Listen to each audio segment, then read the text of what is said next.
السلام عليكم ورحمة الله وبركاته. ازيكم يا شباب؟ اخباركم ايه؟ يا رب تكونوا بخير يا رب جميعا. ان شاء الله هنكمل باذن الله في الليكتشر 14 ديت حل اسئله على مسائل البروبورشن والبرسنتج والريشيو.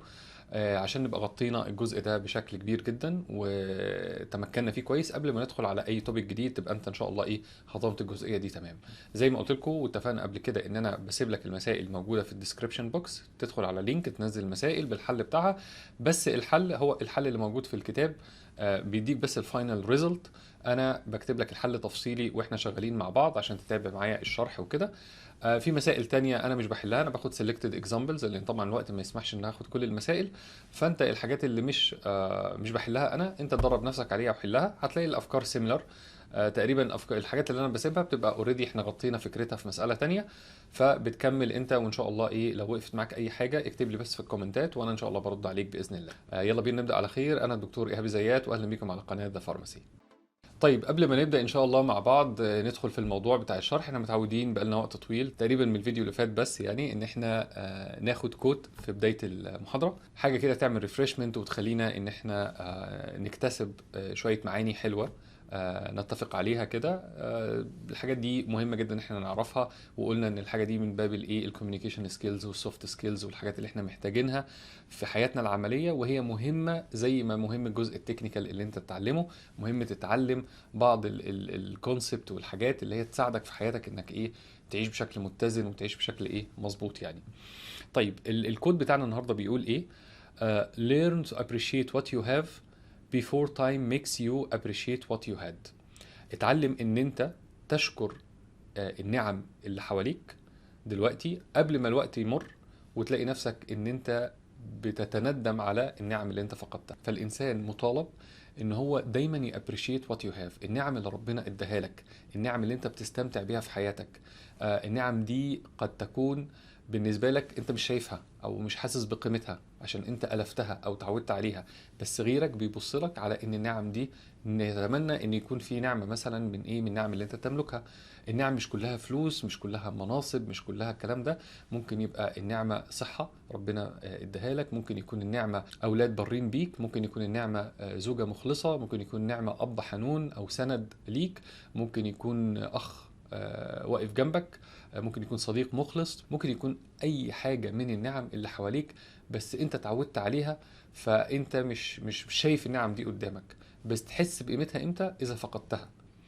فلازم انت تابريشيت وتعدد نعم ربنا عليك وتشوف ايه النعم اللي حواليا عشان انا النعم دي تدوم.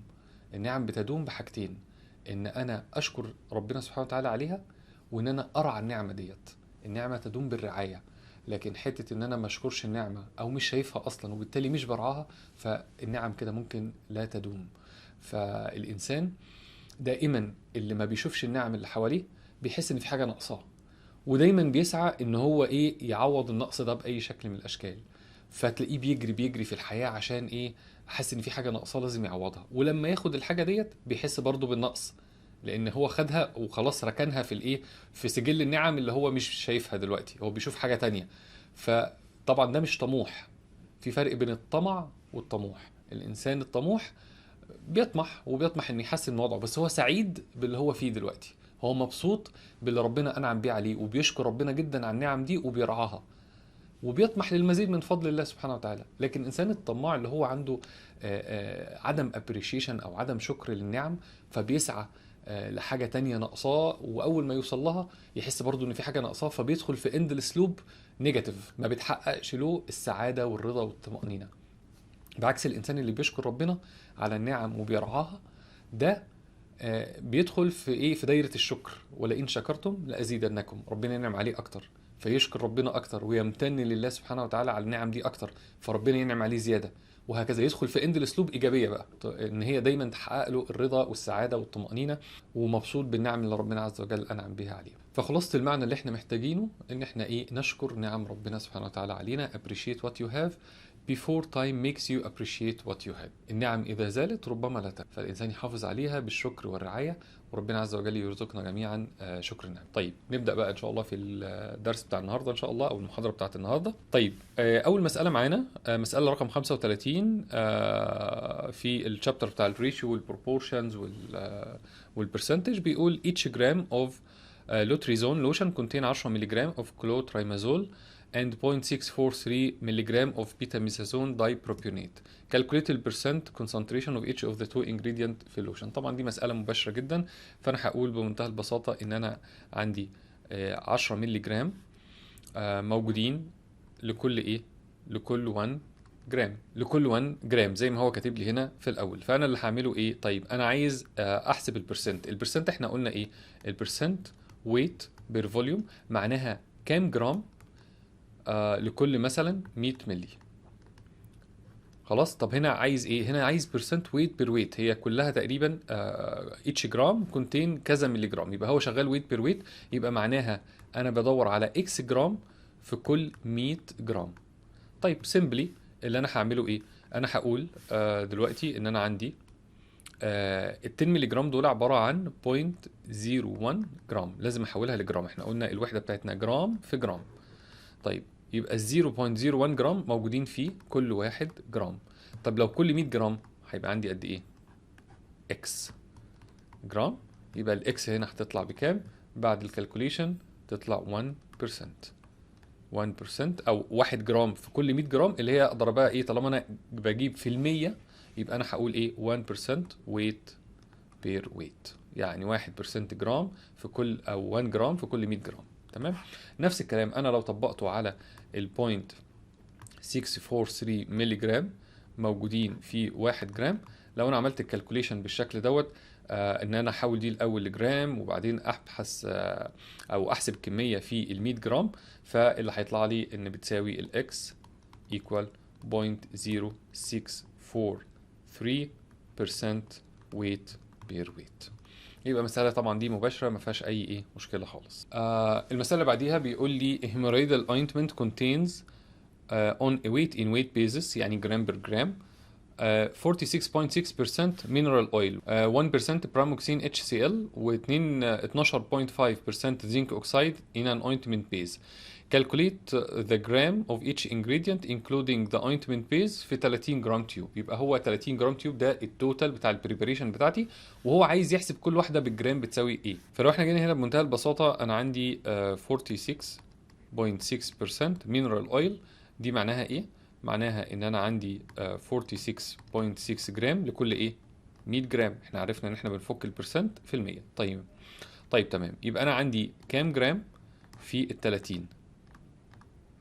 تمام، لان دي ال 30 التوتال اللي انا عايز احسب عليه. يبقى الاكس هنا هتطلع بكام؟ هضرب 30 في 46.6 على 100، هيطلع الناتج عندي بيساوي 13.98 جرام. همشي بقى على كل واحدة بنفس النسق، ال 1%، ال 12.5%، افكهم بنفس الطريقة ديت واحسب كل واحدة. هتطلع واحدة بتساوي 0.3 جرام، والتانية بتساوي 3.75 جرام. إذا جمعتهم كلهم دول وطرحتهم من ال 30، يعني هجيب التوتال دوت وأقوم جاي طرحه من ال 30، هيديني 11.97 جرام. ده اللي هو الاوينتمنت بيز. الاوينتمنت بيز ليه؟ لان الاوينتمنت بيز دي هي القاعده اللي انا بكمل بيها، او هي تعتبر الديلونت بتاعي. يعني دول كلهم مواد فعاله. المينرال اويل انا محتاجه، الباراكسامين اتش سي ال 12.5 زنك اوكسايد، كل دي مواد انا محدد نسبتها بوزنها وبكمل ل 30 جرام التوتال بقى فوليوم بكمله بالاوينتمنت بيز. كأن الاوينتمنت بيز دوت هي الديلونت او الميه اللي انا بكمل بيها التحضيره بتاعتي. بس في حاله الاوينتمنت ما بتبقاش بقى ووتر، بتبقى اللي هي الاوينتمنت بيز دي اللي بكمل بيها التحضيره للوزن اللي انا عايز اوصل له. فوزن الاوينتمنت بيز هجيبه ازاي؟ اطرح وزن كل المكونات اللي انا حسبتها من 30 يديني الاوينتمنت بيز بتاعي، وكده يبقى خلصنا المسألة. طيب هناخد المسألة رقم 38 اللي بيقول لي لو انت عندك 500 جرام of dextrose dissolved in 600 milli of water with a resultant final volume of 1 liter. What is the percent strength of dextrose in the solution on weight per weight basis؟ هو هنا خلي بالك بيحسب ويت بير ويت بيزس. يعني انت لو جيت ما خدتش بالك من الحته دي هتقول لي اه انا عايز احسب البرسنت، طيب 500 جرام دايبين في لتر، تمام، يبقى 50%. غلط. ليه؟ لان هو مش بيقول لك ويت بير فوليوم بيزس، هو بيقول لك عايز ويت بير ويت بيزس. معناها ايه ويت بير ويت بيزس؟ يعني سيبك انا من الفوليوم ده، انا اي دونت كير اباوت الفوليوم النهائي، انا كير اباوت الوزن النهائي. طب الوزن النهائي هحسبه ازاي؟ مش انا عندي 500 جرام ديكستروز، ادي 500 جرام ديكستروز اهم، تمام، حط عليهم ايه؟ ديزولفد في 600 ملي ووتر. طب ال 600 ملي ووتر دول وزنهم قد ايه؟ مش انا عارف ان الووتر الوزن هو الحجم، لان كثافتها بواحد، الدنسيتي بتاعتها بواحد، فال 600 ملي دول معناهم 600 ايه؟ 600 جرام. يبقى وزن الووتر 600 جرام ووتر. طيب التوتال قد ايه؟ التوتال ويت 500 و600 1100 1100 جرام. يبقى انا اذا لما احسب بقى نسبة الدكستروز دوت، هقسم ال 500 على ال 1100 واضرب في ايه؟ في 100 عشان اجيب البرسنت.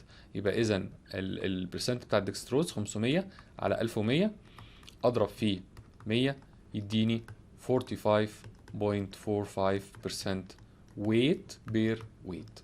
طب لو قال لي weight بير فوليوم هتبقى 500 على 1000، لان انا كملت الفوليوم ل 1000 مليلتر، 500 على 1000 اللي هتطلع 50%. ففهمتوا الفرق بين الاثنين؟ خد بالك من الايه، من التريكس ديت كويس جدا. طيب المثال اللي بعد كده رقم 40 بيقول لي انت عندك مترونيدازول مترونيدازول vaginal gel contains 0.75% of a drug in 70 gram tubes. يعني ده تركيز الدراج، والتيوب الحجم الاوينتمنت اللي فيها او الجل اللي فيها كام؟ 70 جرام. An applicator will hold 5 gram of gel for each administration. يعني مع كل مرة انت بتستعمل الجل دوت، الابليكيتور او المادة الحاجة اللي انت بتعمل ابلاينج بيها او بتدهن بيها الجل دوت، بتقدر انها تشيل 5 جرام من الجل دوت في كل مرة انت بتستعمله. How much drug will be contained in each application؟ يعني في كل ابلكيشن انت بتاخد دراج قد ايه؟ سيمبلي جدا، انا عندي البرسنت كام؟ 0.75%، which means ال 0.75 دوت معناها برسنت، معناها 0.7 جرام لكل ايه؟ 100 جرام. طيب هو الابلكيشن او الابليكيتور ده بيشيل كام؟ بيشيل 5 جرام. عايز اعرف كمية الدراج فيهم قد ايه؟ يبقى بيزد على العلاقة ديت، ال 5 جرام هنا من الجل بيحتوي على اكس جرام من الدراج. لما اجي احسب الاكس هنا بتساوي كام؟ هيطلع الاكس بتساوي 0.0375 جرام. اجي ابص في الاختيارات، عندي القيمه ديت لا مش موجوده، هو جايبها لي هنا بالملي جرام، يبقى لازم دي احولها للملي جرام، بتساوي اضرب في 1000 يبقى بتساوي 37.5 ملي جرام. يبقى هنا الاختيار عندي كام؟ رقم سي. يبقى هي دي الإجابة الصحيحة. حلو كده؟ يبقى ندخل على المسألة اللي بعديها رقم 41. طيب المسألة بتقول إيه؟ بتقول the percent of acyclovir and the quantity of lidocaine in the field prescription are كذا. الأسيكلوفير 5% كريم، يعني تركيزه في الكريم 5%، تمام، والليدوكاين 4% كريم AA. فاكرين AA معناها إيه في الابريفيشنز بتاعت البريسكريبشنز؟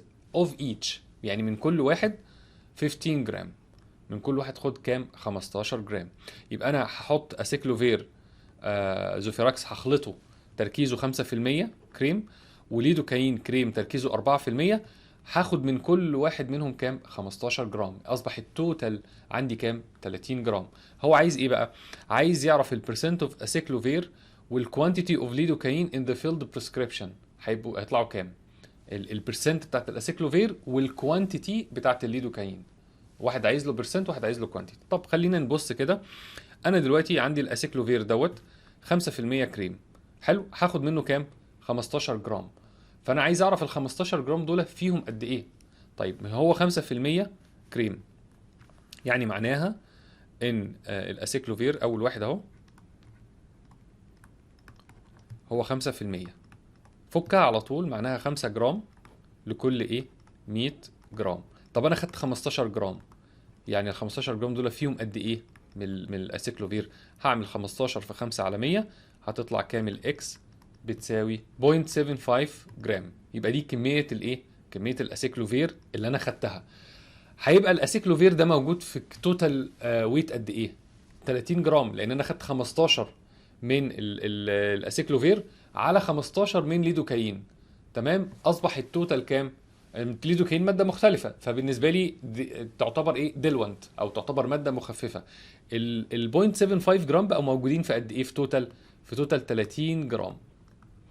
فعايز احسب البرسنت، يبقى هعمل ايه؟ يبقى اكس جرام في 100. هحسب البرسنت الجديده كاني بقول ال 0.75 جرام على 30 جرام في 100 عشان احسب البرسنت. يطلع كام الحسبه ديت؟ يطلع 2.5% او 2.5 ايه ويت بير ويت. يبقى دي كده انا جبت البرسنتج اللي هو عايزها بتاعه الايه الاسيكلوفير. بعد كده بيقول لي عايز كميه الليدوكاين، كميه الليدوكاين اللي هو استخدمها، عايز الكوانتيتي. يبقى انا كده ايه، انا جبت 2.5، فانا بين الاجابه سي وبين الاجابه دي. طيب تعال نشوف الكوانتيتي بتاعه الليدوكاين هتطلع كام. بالنسبه للليدوكاين احنا قلنا ان هو 4%، خلاص، وانا خدت منه كام؟ 15 جرام. فال 4% دول معناها ايه؟ معناها 4 جرام لكل 100 جرام. طيب انت خدت قد ايه؟ خدت من الاوينتمنت ده 15 جرام، او من الكريم ده 15 جرام يحتوي على اكس جرام من الايه الليدوكاين. الاكس هنا هتطلع كام؟ هتطلع 15 في 4 على 100، اللي هو معناها 60 على 100، معناها ايه؟ 0.6 جرام. يبقى انا كميه الليدوكاين هتطلع عندي كام؟ 0.6 جرام. هنا مش عايز برسنتج، هو مش هقسم بقى ال 0.6 على 30 واضرب في 100 عشان اجيب البرسنتج، لا هو هنا هيكتفي بالكوانتيتي بتاعت الليدوكاين. يبقى انهي من الاختيارات اللي هنا ديت اهي؟ يبقى رقم سي هو الاختيار الايه المظبوط. تمام، مساله سيمبل ستريت فورورد ما فيهاش اي مشكله خالص. طيب ناخد المساله رقم 44 معانا. بيقول each gram of ointment contain 2.5 ملغ ميكونازول نيتريت. كل 1 جرام من الميكونازول نيتريت اوينتمنت او من الاوينتمنت دوت يعني بيحتوي على 2.5 ملغ من الماده الفعاله اللي هي الميكونازول نيتريت. طيب الاوينتمنت ده موجود في 50 جرام تيوب، يعني التيوب الواحده فيها ايه؟ 50 جرام من الاوينتمنت. فاحسب حاجتين، عايز البرسنت كونسنتريشن بتاع الميكونازول نيتريت في الاوينتمنت بكام برسنت يكافئ، والكوانتيتي بتاعت الميكونازول نيتريت في الايه في التيوب نفسها في اللي هي ال 50 جرام. طيب تعال نجيب الاول البرسنت كونسنتريشن، دي اول مطلب هو عايزه. البرسنت انا هجيبها منين؟ بدلاله إن الكميه اللي هو عطيهاني. هو بيقول لي ان انت عندك 2.5 ملغ ميكونازول نيتريت موجوده في ايه؟ في كل 1 جرام. طب انا عندي البرسنتج معناها ايه؟ لما اقول لك احسب لي البرسنت بتاع حاجه ويت بير ويت، معناها كام جرام في كل 100 جرام، صح كده؟ طيب عايزين نعرف كام جرام في كل 100 جرام. يبقى انا الاول ديت لازم احولها لجرام، لازم احولها لجرام. فال 2.5 ملغ دي عباره عن كام؟ اقسمها على 1000 هتبقى 0.0025 جرام لكل ايه 1 جرام. كده انا وحدت بس الايه اليونتس عشان اعرف احسب البرسنت. البرسنت معناها ايه؟ معناها كام جرام في كل 100 جرام، لان انا في المية. تمام، يبقى احط هنا ال 100 جرام واجيب الايه الاكس جرام. الاكس تطلع كام؟ هتضرب بقى ال 0.0025 ملتبلاي 100 على 1 هتطلع 0.25 ايه جرام برسنت ويت بير ويت، او 0.25 جرام لكل 100 جرام اللي هي بنقول عليها برسنت ويت بير ويت. تمام، يبقى ده كده اول حاجه، اول مطلب هو طلبه. المطلب الثاني بيقول لي احسب لي الكوانتيتي، عايز الكوانتيتي الكميه بتاعه الميكونازول في ايتش تيوب، في كل تيوب. ما انا عارف ان كل تيوب فيها كام؟ 50 جرام، يبقى نص الكميه. بس خلينا ايه، هنستخدم برضو البرسنت، هنفكها. ادي انا عندي ال 0.25% دي تركيزه، معناها 0.25 جرام لكل ايه 100 جرام. طب التيوب قد ايه؟ 50 جرام، يبقى اكس جرام. الاكس هتطلع كام؟ نص الكميه، 50 في 0.25 على 100 يبقى هتطلع 0.125 جرام. وده كده يبقى جبت كميه الايه الميكونازول نيتريت اللي موجوده في كل تيوب من الاوينتمنت. طيب ندخل في المساله اللي بعد كده، مساله رقم 48. بيقول ايه؟ عندي بروجسترون، بروجسترون مايكرونايزد 4 جرام، جليسرين 5 مللي، ميثايل سيلولوز 1% سوليوشن 50 مللي، شيري سيرب اد 200 مللي، اكمل الى 100 مللي. دي المكونات اللي موجوده عندي. What is the percent concentration weight per volume للبروجسترون in the prescription؟ طيب دي هحسبها ازاي؟ سهله جدا. انا عندي الويت بتاعه كام؟ مكتوب هنا في البريسكريبشن ان هو 4 جرام، صح كده؟ والتوتال بتاعي كام؟ 100 ملليلتر، يبقى 4 في المية. تمام، يبقى هنا دي الإجابة مباشرة جدا. أول حاجة إن هي بتساوي 4% weight per volume، دي مش محتاجة حاجة. 4% weight per volume لأن هي 4 جرام لكل 100 ملي، فا اوريدي محسوبة. What is the percent concentration of methyl cellulose في البريسكريبشن ديت؟ الميثايل سيلولوز عايز يحسب البرسنت بتاعته ويت بير فوليوم، وعايز الويت بتاعه يعني كام جرام في الفوليوم اللي هو ال 100 مللي بتاعي. طيب الاول عشان اجيب الكميه بتاعته بتاعت الميثايل سيلولوز، هو بيقول لي انت خدت ميثايل سيلولوز سوليوشن، يعني انت خدته اصلا كسوليوشن 1%، خدت منه قد ايه؟ 50 مللي. لازم اعرف ال 50 مللي اللي انا خدتهم دول فيهم قد ايه جرام من الميثايل سيلولوز. فانا عندي الميثايل سيلولوز 1% سوليوشن، ده معناها ايه التركيز بتاعه؟ معناها ان 1 جرام لكل ايه؟ 100 ملي لتر، صح كده؟ طب انت خدت ال 100 ملي لتر كلهم من الميثايل سيلولوز ولا خدت 50 بس؟ خدت 50، يبقى ال 50 دول يحتووا على قد ايه؟ يحتووا على نص الكميه، نص جرام. يبقى نص جرام من الايه؟ من الميثايل سيلولوز. ان ال 50 مللي بقى دول اللي فيهم نص جرام ميثايل سيلولوز، انت خدتهم حطيتهم فين؟ حطيتهم في ال 100 مللي اللي هم التحضيره بتاعتك. فاصبح النص جرام دوت موجود في ايه؟ في 100 مللي. النص جرام ده التوتال اللي موجود فيه حاليا 100 مللي. يبقى البرسنتج بتاعته قد ايه؟ يبقى نص في 100، يبقى معناها نص برسنت ويت بير فوليوم. يبقى إجابة المطلب التاني دوت إن هو بيساوي 0.5% ويت بير فوليوم. حلو كده؟ طيب نيجي للمطلب الثالث، البرسنت كونسنتريشن فوليوم بير فوليوم وويت بير فوليوم للجليسرين، ومدين هنا السبيسيفيك جرافيتي بتاعته في البريسكريبشن. طيب الجليسرين بيقول لي هو حط كام؟ 5 مللي، صح كده؟ يعني بالفوليوم، فهو عايز الفوليوم بير فوليوم، سهله 5 مللي وكملهم الى 100 مللي، يعني ال 5 مللي دول موجودين في المية، يعني معناها الفوليوم بير فوليوم بالنسبه للجليسرين، ادي الجليسرين اهو، الفوليوم بالفوليوم سهله جدا، بتساوي 5 مللي لكل 100 مللي، معناها ايه؟ 5% ويت سوري فوليوم بير فوليوم. تمام. طيب عشان نحسبها ويت بير فوليوم مديني السبيسيفيك جرافيتي، فاكرين هنعمل ايه بالسبيسيفيك جرافيتي؟ ما اديك الفوليوم واديك السبيسيفيك جرافيتي، ممكن بدلاله العلاقه بينهم تجيب الايه؟ الويت، الماس اللي هتستخدمه بعد كده في انك تجيب البرسنتج ويت بير فوليوم. طيب الاول انا عندي الجليسرين هو 5 مللي، انا عندي القانون بتاع السبيسيفيك جرافيتي بيقول ايه؟ السبيسيفيك جرافيتي بيساوي الماس على الفوليوم، لان السبيسيفيك جرافيتي قلنا ساعات بنعبر عنها ان هي الدنسيتي بتاعت الماده. الماس ده انا مش عارفه، السبيسيفيك جرافيتي بتساوي 1.25، الفوليوم بيساوي 5، يبقى الماس او الويت بيساوي 1.25 multiply by 5، هتطلع هنا بتساوي 6.25 جرام، صح كده؟ طيب ال 6.25 جرام موجودين في توتال فوليوم قد ايه؟ 100 مللي.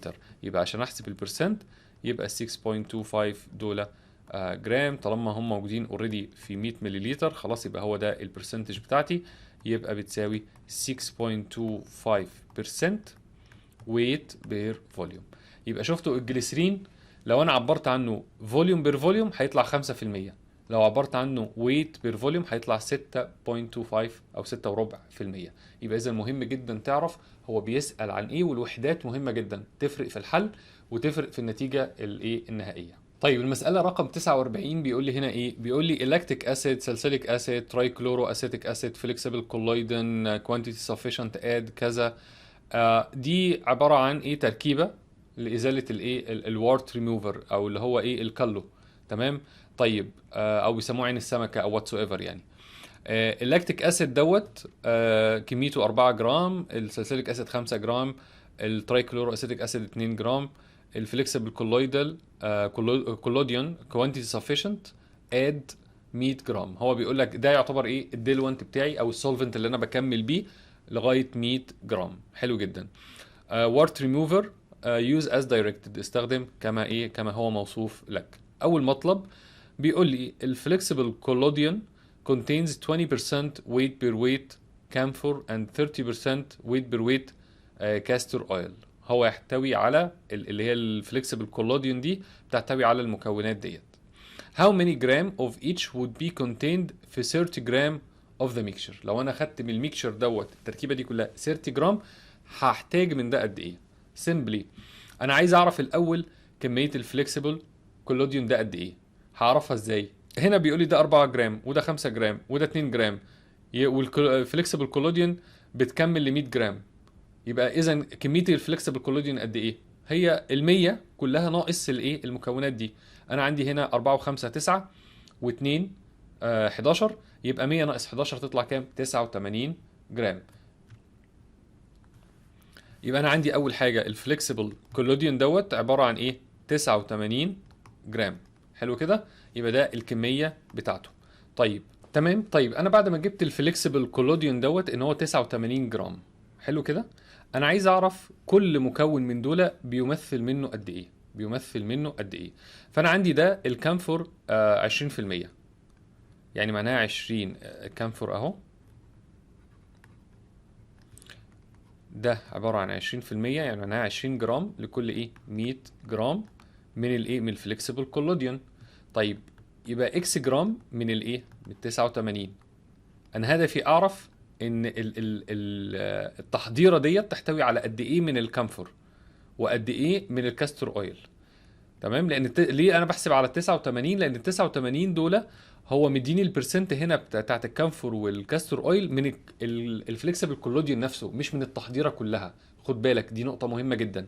عشان كده انا بحسب، لازم احسب نسبة الفليكسبل كولوديون الاول او كميته قد ايه، اللي على اساسها هحسب كمية الايه الكامفور هتطلع قد ايه.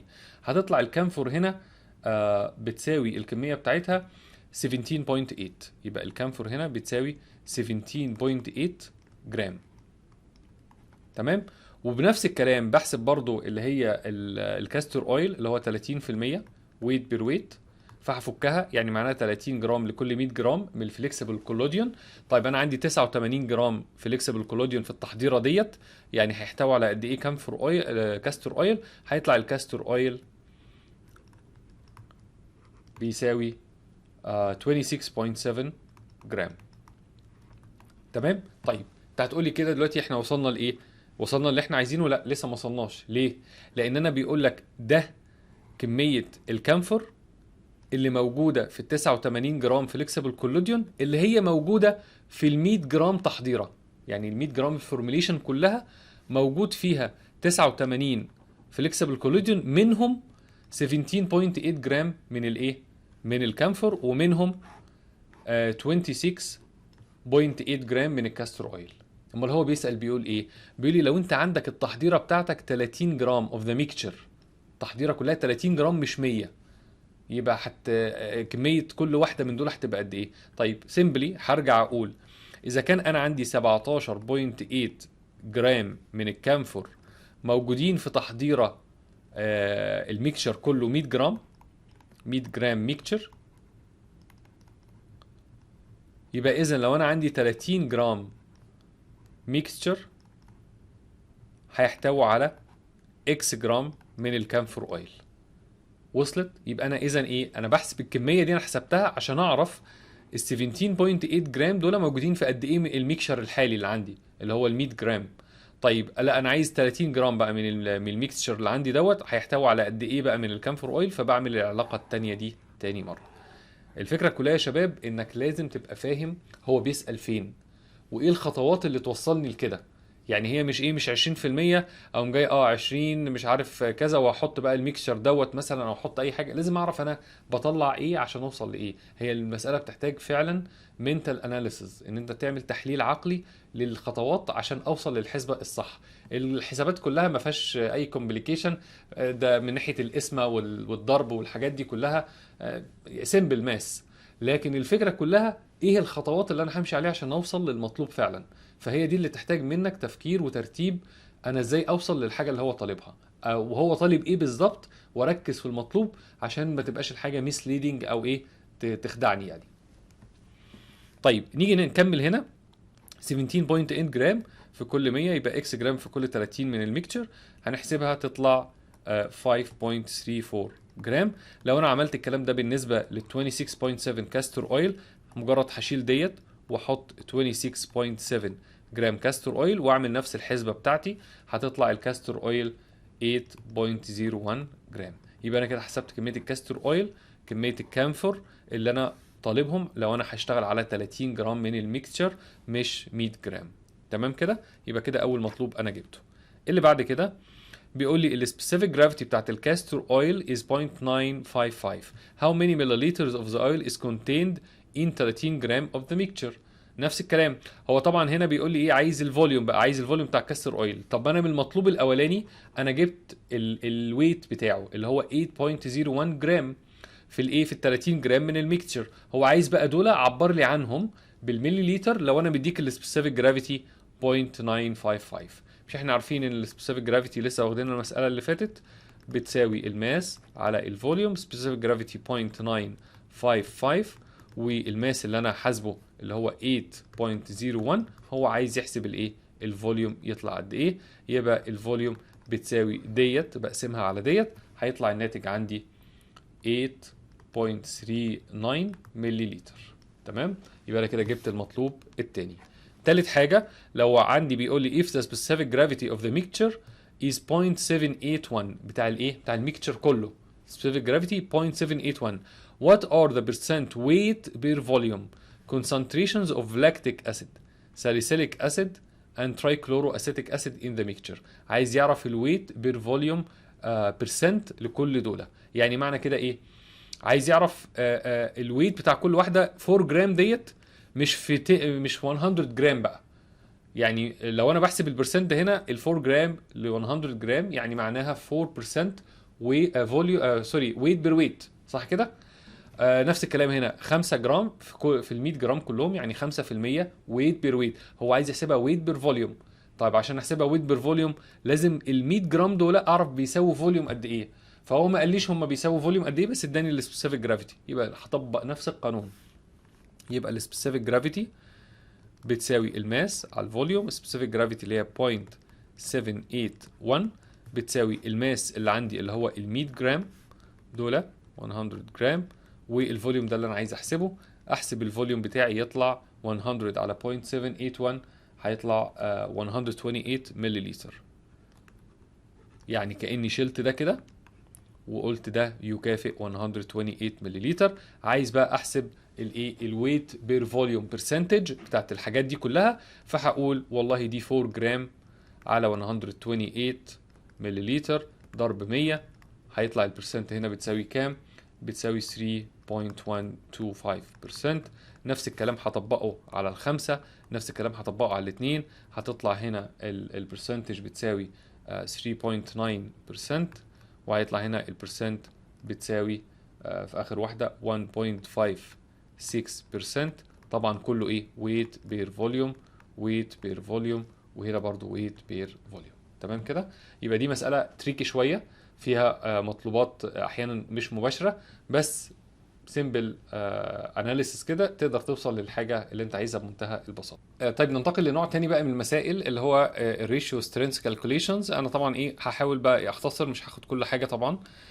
هنا بيقول express each of the following as percent strength. هو عايز يحول هنا من ريشيو لبرسنت سترينث. فخلينا ناخد مثلا رقم اي ديت.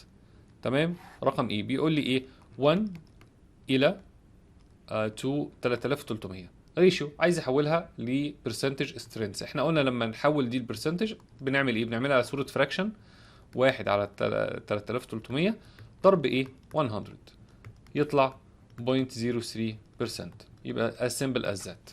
يبقى دي كده اول مطلوب. طيب ناخد مساله رقم 51 هناخد منها مثلا ال 0.8 for example. يبقى هو بيقول لي express each of the following as ratio strength. عايز العكس بقى. طيب انا عندي 0.8 ديت percent، فكها، هفكها تبقى ايه 0.8 على 100 لان في البرسنت في المية، او هعملها بالشكل ده 0.8 to 100. تمام. طيب احنا قلنا الريشيو في ابسط صور عباره عن ايه، 1 الى كذا. طيب عشان اخلي دي 1 يبقى لازم اقسم على 0.8. طالما قسمت هنا على 0.8 هقسم على الناحيه الثانيه على 0.8، هتطلع 1 الى 125. يبقى دي كده صوره الايه، الريشيو اللي انا عايزها. يبقى انا حولت كده من برسنت الى ريشيو، وهنا حولت من ريشيو الى برسنت. لو انا عايز اعمل العكس هنا مثلا، يبقى هقول ال1 الى 125 عايز احولها لبرسنت، هعمل نفس الكلام اللي عملته هنا فوق، يبقى 1 على 125 واضرب فيه 100 هتطلع 0.8. يبقى الدنيا سهلة جدا. تمام. طيب المسألة رقم 52، خلينا بس ايه نمسح الجزئية دي كده. اوكي ديليت. طيب نيجي هنا عند 252 express each of the following concentration as ratio strengths. كل واحده من دول عايز يحولها لريشيو. طيب انا هاخد واحده منهم مثلا، خلينا ناخد ده رقم بي فور اكزامبل. رقم بي بيقول لي ايه؟ بيقول لي انت عندك 0.275 ملي جرام موجودين فيه 5 ملي سوليوشن، عايز يحولها لريشيو. احنا قلنا الريشيو بياخد نفس وحدات الايه البرسنت، يعني ويت بير ويت معناها جرام في جرام، او كل 100 جرام، يعني لو انا بتكلم على برسنت. بس الشاهد ان الويت بالجرام والفوليوم بالايه بالمليليتر. طيب هنا يبقى عايز الريشيو سترينث، هنا هيعمل ايه بقى؟ عايز يحسب كام واحد الى كذا. تمام، ده الريشيو واحد الى كذا، يبقى واحد ايه؟ واحد جرام الى ايه؟ اكس مليليتر، او موجود في 2 اكس مليليتر. لازم هنا بالملي لتر. الملي لتر اوريدي موجود عندي، المشكله عندي هنا في الايه؟ في الملي جرام. فدي هحولها لجرام. هحولها لجرام بحاسم على ايه؟ هقسم على 1000. 0.00275 جرام الى، اعملها بقى في صوره الريشيو، 5 ملي لتر. طيب انا عايزها ايه؟ واحد الى كذا، يبقى هقسم هنا على نفسها 0.000275، وبالمقابل هقسم هنا على نفس الكلام 0.00275. هتطلع النتيجة هنا واحد إلى 18181 ملي لتر. تمام، يبقى 1 جرام إلى 18181 ملي لتر، أو إن أنا أكتبها 1 إلى 18181. خلاص، وأكتب هنا إيه؟ ويت بير فوليوم. معروف ان الويت ده يعود على الجرام، والفوليوم ده يعود على التاني حاجه اللي هي الايه 18180 ملي لتر. يبقى كده دي الايه الريشيو اكسبريشن بتاعي، عرفت ان انا اعوض بيه او ان انا اعرضها بالشكل دوت. ليه حولنا من ملي جرام لجرام في الاول قبل ما نعمل الحسبه بتاعتنا؟ عشان انا فاهم قوي ان الريشيو زيه زي البرسنت، ويت بير فوليوم، معناها دي بالوحده هنا بالجرام والوحده هنا بالايه بالملي لتر. لو كان ويت بير ويت يبقى الوحده هنا اللي بالجرام والوحده هنا برضو بالجرام. طيب لو كان فوليوم بير فوليوم يبقى الوحده هنا بالملي لتر والوحده هنا بالملي لتر. طيب هنجمب على المسائل بتاعت اللي هي الايه البارت بير مليون كالكوليشن. تمام، مساله 60 61 عشان برضو ايه نختصر وننجز. Purified water contain not more than 10 ppm of total solids. Okay, express this concentration as percentage. بتحتوي على الكمية ديت من التوتال solids، ف express this as percentage. نفس الكلام اللي انت عملته مع الريشيو بالظبط، اللهم الا لما اجي افك ديت هقول 10 part per million، يعني 10 الى كام؟ الى مليون. 1 2 3 4 5 6، 6 صفار بتوعي. تمام، هعملهم في صورة فراكشن، يبقى 10 الى مليون. 1 2 3 4 5 6، واضرب فيه 100، يبقى انا كده عندي ايه؟ ادي 1000 اهو فوق على مليون تحت، الثلاث اصفار مع الثلاث اصفار، 1 على 1000 يبقى 0.001%. والوحده بتاعتي ايه هنا؟ هي ووتر. تمام، وبيتكلم على توتال سوليدز، يبقى ويت بير ايه؟ بير فوليوم. تمام، يبقى اذا ده الايه الحل بتاعي. طيب ناخد المساله اللي بعدها 61. بيقول لي how many grams of sodium fluoride should be added ل 100,000 liter of drinking water containing 0.6 ppm of sodium fluoride to provide a recommended concentration 1.7 ppm. يعني هو عنده already السوليوشن بتاعه تركيزه 0.6 ppm، وعايز يرفعه الى يزود الكونسنتريشن بتاعه 1.75 ppm، وبيقول لك هحط سوليدز قد ايه، علما بان الفوليوم اللي عنده 100,000 لتر. 100,000 لتر. طيب اول حاجه انا هعملها هنا، انا عايز احسب الايه كميه السوليد او الصوديوم فلورايد اللي انا هحطه في هنا، يعني في الكميه ديت هتبقى قد ايه. ولو انا حطيت 1.75 هيبقى الكميه هنا برضو في نفس الكميه دي قد ايه، واخد الفرق بينهم. الفرق بينهم ده هو الكميه اللي انا حطيتها او اللي انا ضفتها زياده. فهنقول ايه؟ انا عندي 0.6 بي بي ام، معناها 0.6 جرام لكل ايه؟ بارت بير مليون، لكل مليون ملي لتر. امال هو الكميه اللي هو عايزها هنا قد ايه؟ 100,000 لتر. 100,000 لتر، يبقى انا هحط هنا واحد وجنبيها 5 اصفار، بس ده ايه؟ لتر. هو عايز يحولها، المفروض يبقى الوحدات واحده تبقى ملي لتر، يبقى هزود 3 اصفار كمان، يبقى ال 100,000 لتر عشان احولهم الى ملي لتر يبقى هضرب في 1000. طيب يبقى هنا انا عندي كام صفر هنا؟ 1 2 3 4 5 6، وهنا كام؟ 8 اصفار. تمام، يعني كاني ضربت هنا ايه، ضربت دول في 100 عشان يبقوا كده. يعني لو عملت كروس مالتيبليكيشن، يبقى هضرب هنا كاني ضربت دي في 100، يبقى هضرب هنا برضو دي في 100، هتبقى 60 جرام. او اعمل كروس مالتيبليكيشن، المهم الناتج هيطلع لك 60 جرام. نيجي نعمل نفس الكلام هنا ما بين ال 1.75 بي بي ام، معناها 1.75 جرام لكل مليون ملي لتر. طب لو انا 100,000 لتر، يبقى قلنا هنحولها لملي لتر، يبقى 100,000 اهي، ونضرب في 1000 كمان عشان نحولها لملي لتر. هيبقى كمية الصوديوم فلورايد المفروض اللي موجودة قد ايه؟ نعمل الحسبة بتاعتنا، هتطلع 175 جرام. يبقى انا كده دي الكمية اهي في الايه، كمية الصوديوم فلورايد في الكمية اللي هو عايزها، في الكميه الفاينل اللي هو عايزها، ودي قبل عمليه ما انا ايه ازود الصوديوم فلورايد. الفرق بينهم هو ده اللي انا حطيته. يبقى الفرق بينهم اللي هو عايز يعرف انا عملت ادنج لصوديوم فلورايد قد ايه. 175 ماينس 60 يطلع 115 جرام. يبقى انا اضفت 115 جرام من الصوديوم فلورايد عشان التركيز بدل ما كان 60 جرام بقى 175 جرام لكل ايه 100 مليون مليلتر. تمام كده. طيب اخر مساله هنا عندي في الكالكا كويز او الكالكوليشن كويز، يعني هناخد واحده منهم. بيقول لي عندي اورال جان اوتيك دروبس كونتين قطرة أذن فيها أنتي بايورين 5.4%، بنزوكاين 1.4%، أسيتيك أسيد 0.01%، يو بولي كوزانول 410 0.01% برضو، جليسرين اد 10 مللتر. يبقى التحضيره كلها كام؟ 10 مللتر، وبيكمل بالجليسرين لغايه لما يوصل لل 10 مللتر. حلو جدا. What would be the content of antipyrine in milligram per milliliter؟ هو عايز يعرف كمية الانتيبايرين بالملي جرام لكل مليلتر. يعني كأنه عايز يعني يعوض او يعبر عن البرسنت ديت، بدل ما هي 5.4% weight per volume، هيعوض عنها بالملي جرام بير مليلتر. طب تعال نفك الاول ال 5.4 دي معناها ايه. 5.4 جرام لكل ايه، لكل 100 جرام 100 مليلتر سوري. تمام. هو عايز يخليها ايه بقى؟ بالملي جرام للملي لتر الواحد. طيب لو انا عايز اخليها للملي لتر الواحد 1 ملي لتر، كاني هنا قسمت على 100، يبقى هنا هقسم كام على 100؟ يبقى هتبقى كام؟ 0.054 جرام. صح كده؟ يبقى انا خلصت من اول حته ان انا جبتها بير ملي لتر. عايز اخلي الجرام لملي جرام، اعمل ايه؟ هضرب في 1000. يبقى هضرب هنا في 1000. ما تقوليش بقى يضرب هنا في 1000 يبقى كده احنا بايه بنعك الدنيا. لا، انا هضرب هنا في 1000 بس عشان احول دي من جرام لملي جرام، لان هو عايزها كام ملي جرام للملي لتر الواحد. تمام. طيب يبقى 0.54 جرام هضربها في 1000 هتطلع 54 ملي جرام لكل ايه ملي لتر. تمام. يبقى 54 ملي جرام في الملي لتر الواحد. تمام كده.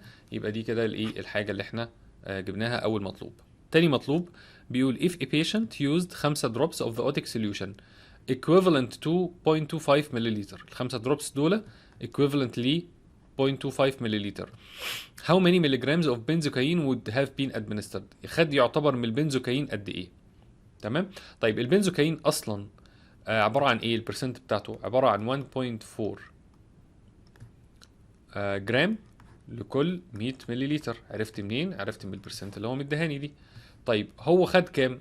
هو خد 100 مللتر، هو خد قد ايه؟ 5 دروبس اللي هم ايكويفالنت لقد ايه؟ 0.25 مللتر. يبقى 0.25 مللتر المفروض يحتوي على اكس جرام من البنزوكاين. اجي احسب الاكس جرام دي هتطلع كام؟ هتطلع الاكس دي بتساوي 0.0035 جرام. هل هو ده المطلوب؟ لا، مش هو ده المطلوب. هو عايز جرام ولا عايز ملي جرام؟ ركز في السؤال هنا، بيقول لك ايه؟ ملي جرام. يبقى حول دي لملي جرام، هضرب فيه 1000 هتطلع 3.5 ملي جرام. يبقى دي كميه البنزوكاين اللي موجوده في الخمسه دروبس اللي هم ايكويفالنت ل 0.25 ملي لتر. تمام. طيب نيجي بعد كده السؤال اللي بعده.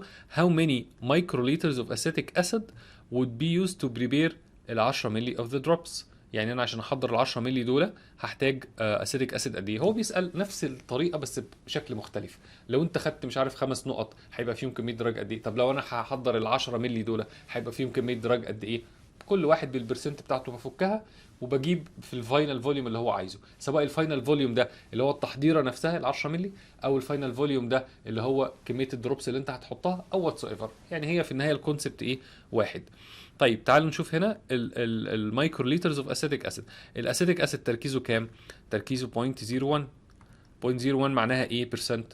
معناها 0.01 ملي لتر، لان الاسيتيك اسيد ده ليكويد، تمام؟ في 100 ملي لتر، لان دي تعريف البرسنت. حلو. هو عايز قد ايه؟ بيقول لي احسب لي كميه الاسيتيك اسيد في ال 10 ملي لتر اوف دروبس، يعني عايز 10 ملي لتر اهو، ده الفاينل فوليوم بتاعي، عايز يحسب فيه قد ايه اكس ملي لتر من الاسيتيك اسيد. تطلع الاكس دي بتساوي كام؟ بتساوي 0.001 ملي لتر. طيب هو بيطالب الملي لتر ولا طالب ايه؟ هنا ركز في السؤال برضو، مايكرو لتر. هو عايز المايكرو لتر. كام مايكرو لتر؟ عشان احول من ملي لتر لمايكرو لتر بعمل ايه؟ بضرب فيه 1000، يبقى هضرب فيه 1000 تطلع ايه؟ 1 مايكرو لتر. تمام؟ يبقى ده كده السؤال رقم سي. رقم دي اخر حاجه معانا. What would be the equivalent ratio strength of volume per volume للماده اللي هي ايه؟ يو بوليكوزانول ديت. طيب هو الماده دي عباره عن ايه؟ عباره عن 0.01%. حولها للريشيو هنعمل ايه؟ يعني 0.01 الى 100، صح كده؟ لان دي في المية. طيب عشان نحولها لريشيو يبقى 1 الى، يعني هنا قسمت على 0.01 هقسم هنا على 0.01. طب لما اقسم هنا هتطلع على كام؟ يبقى هتطلع هنا 10000. يبقى 1 الى 10000 فوليوم بير فوليوم. يبقى دي كده الايه؟ المطلوب الاخير بتاعي. وكده يبقى احنا الحمد لله خلصنا المسائل على الريشيو والبرسنتج والسترينث. مسائل كتيره جدا الحقيقه، بس دي كلها بتديك افكار المسائل بتجيلك ازاي، وانواع السيناريوز اللي انت ممكن تتعرض ليها في الواقع عشان تعمل تخفيفات، تعمل كذا تعمل كذا. انت بيبقى عندك فلكسبيليتي، عندك مرونه في التعامل مع اي سيناريو ممكن يجي لك. حل كتير جدا، درب نفسك على حل الحاجات دي من اولها. خد الاكسرسايز ده كده من اوله لاخره وابدا حله عشان تتاكد ان حلك مظبوط وان انت بقيت خلاص متقن الموضوع ده، والسنس اوف لوجيك بقى موجود عندك. سنس اوف لوجيك، انت مفيش طريقه حل ثابته، لكن في خطوه، يعني طريقه الحل الثابته اللي هي ازاي اعرف اتعامل مع البرسنت وافكها وكده. لكن ابدا بايه ما ابداش بايه، دي بتيجي معاك بالاكسرسايز. انت بتفهم هنا ابدا بكذا، لا هنا اعمل كذا، هنا اخد الفرق بينهم، هنا مش عارف اعمل. يبقى لازم انت كل دي الحاجات دي هتجيلك مع البراكتس، ولو انت مش هتبراكتس هتفاجئ بحاجات مش حلوه، سواء في الامتحان او في الايه، في الواقع. هيبقى غلطاتك كتير. فحاول انت دايما تحل كتير. ان شاء الله المره الجايه باذن الله هندخل على توبيك جديد بقى، كالكوليشن اوف دوزز. انا ماشي زي الكتاب بالظبط، يعني بترتيب الكتاب. في حاجات تانية ممكن اكملها بقى، الدايلوشن ومش الدايلوشن والحاجات دي، بس دي هنجيلها في الاخر. فانا ماشي بترتيب الكتاب عشان اللي يبقى متابع معايا باذن الله. شاركوا الفيديو لزمايلكم على اوسع نطاق عشان كل الناس تستفيد باذن الله. اشوفكم الفيديو القادم على خير، والسلام عليكم ورحمه الله وبركاته.